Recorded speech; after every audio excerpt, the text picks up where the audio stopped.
Haul ke-14 Abdurrahman Wahid atau Gus Dur menjadi momen penting untuk meninjau kembali pengaruhnya terhadap pemikiran demokrasi di Indonesia, terutama dalam dinamika politik yang tengah berlangsung saat ini. Sebagai tokoh yang memegang peran kunci dalam transisi demokrasi pasca Orde Baru, pemikiran dan tindakan Gus Dur memperkaya wacana demokrasi di Indonesia. Gus Dur dikenal sebagai penganjur demokrasi yang inklusif, di mana seluruh lapisan masyarakat memiliki peran penting dalam proses demokratisasi. Ia menekankan bahwa demokrasi bukanlah semata tentang pemilihan umum, tetapi juga tentang penghargaan terhadap kebebasan individu, hak asasi manusia, dan perlindungan terhadap hak-hak minoritas.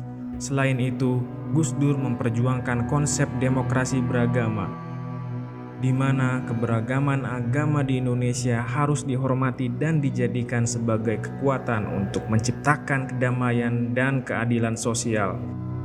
Ia selalu menegaskan pentingnya dialog antar agama sebagai landasan harmoni sosial. Warisan Gus Dur memberikan landasan yang kuat untuk menjawab tantangan demokrasi saat ini. Konsep inklusi, dialog, toleransi yang beliau perjuangkan adalah prinsip-prinsip yang dapat membantu mengatasi polarisasi dan intoleransi di dalam masyarakat.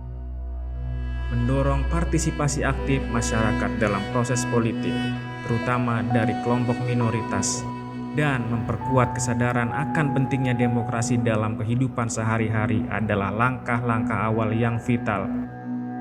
Pendidikan demokrasi yang lebih baik dan peningkatan kesadaran akan hak-hak individu menjadi fondasi dalam memperkuat demokrasi di Indonesia. Perjalanan menuju demokrasi yang matang tidaklah mudah. Tantangan yang ada perlu dihadapi bersama dengan komitmen dan kerjasama dari seluruh elemen masyarakat. Keterlibatan aktif dari semua pihak termasuk pemerintah, lembaga swadaya masyarakat, dan masyarakat sipil diperlukan untuk memperkuat demokrasi di Indonesia.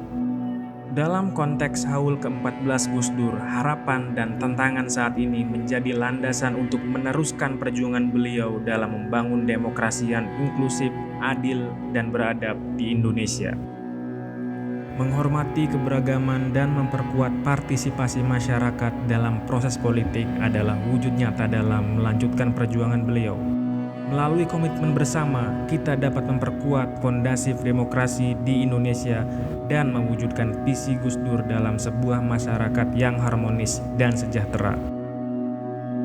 Beralih pada subtema kita kali ini, yaitu upaya Gus Dur membuka hubungan diplomatik dengan negara Israel yang notabene berbangsa Yahudi, yang lebih dari 70 tahun lamanya terlibat konflik perbatasan negara dengan Palestina, hingga merembet dan menyebar menjadi multi konflik dengan sentimen keyakinan.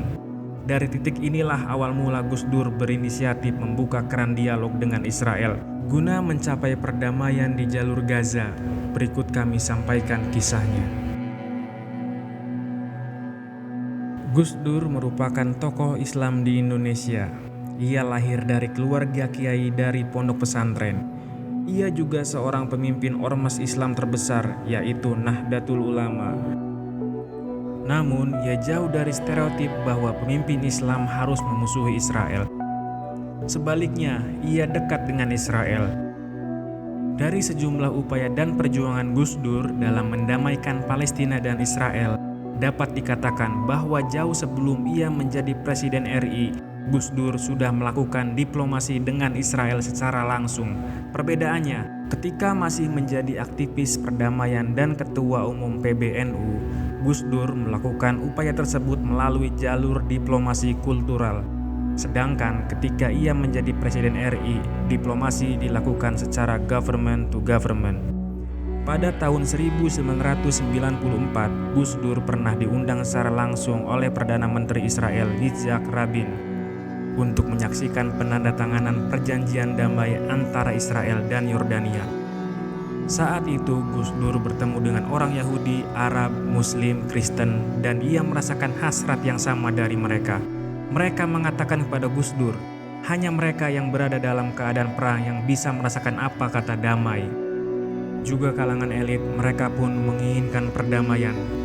Hal itu terlihat ketika Yasser Arafat dan Yitzhak Rabin sempat mengunjungi Jakarta dan menemui Presiden Soeharto, meminta peranan Indonesia sebagai negeri Muslim terbesar untuk membantu proses perdamaian Palestina dan Israel.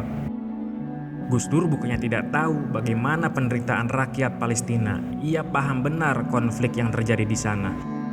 Justru karena itu, pada saat dia menjadi presiden, Gus Dur mewacanakan membuka hubungan diplomatik dengan Israel. Gagasan Gus Dur itu sederhana. Indonesia tidak mungkin bisa berperan dalam perdamaian Palestina dan Israel jika tidak menjalin hubungan diplomatik dengan keduanya.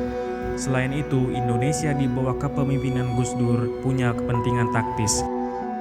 Sebenarnya ada dua alasan yang diutarakan Gus Dur mengapa ia ingin menjalin hubungan diplomatik dengan Israel. Pertama, Gus Dur ingin memastikan kapitalis George Soros yang keturunan Yahudi tidak mengacaukan pasar modal.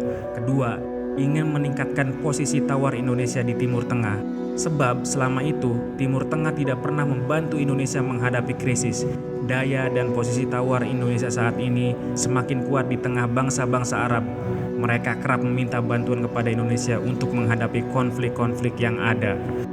Melalui Menteri Luar Negeri Alwi Shihab, Gus Dur memperkenalkan 3 elemen politik luar negeri, yaitu menjaga jarak yang sama dengan semua negara, hidup bertetangga dengan baik, dan kebijakan universal. Hingga saat ini, bangsa Indonesia juga terus berusaha keras untuk membantu kemerdekaan rakyat Palestina. Diplomasi tiada henti dilakukan oleh pemerintah RI untuk menghentikan kebrutalan Israel yang di-backup penuh oleh Amerika Serikat dalam menduduki wilayah Palestina. Eskalasi konflik bersenjata tersebut semakin meningkat ketika Amerika Serikat memindahkan kantor kedutaan besarnya ke Yerusalem pada tahun 2018 di era Presiden Donald Trump. Itu artinya Israel secara tidak langsung telah menguasai Al-Quds, padahal kota suci tersebut merupakan kediaman dari 3 bangsa, yaitu Islam, Nasrani, dan Yahudi. Artinya, Israel seharusnya tak saling mengoloni, melainkan harus hidup berdampingan sebagai bangsa-bangsa lainnya. Medan konflik Palestina-Israel meluas ke sejumlah negara termasuk Indonesia. Namun, konflik yang muncul justru dianggap sebagai konflik agama sehingga memunculkan sentimen kaum beragama di dalam negeri. Bahkan, kini dijadikan komoditas politik untuk menarik simpati sejumlah golongan dalam rangka meraih kekuasaan. Entah sampai kapan konflik ini akan berakhir, sebab hingga kini PBB pun tidak berkutik menyelesaikan konflik yang telah merenggut banyak nyawa tersebut. Setiap upaya pendudukan selalu memunculkan tragedi dan banyak korban dari kalangan sipil. Upaya pendudukan inilah yang dilakukan oleh pihak Israel sehingga mendapat perlawanan dari rakyat Palestina. Demikian video kami kali ini, semoga bermanfaat.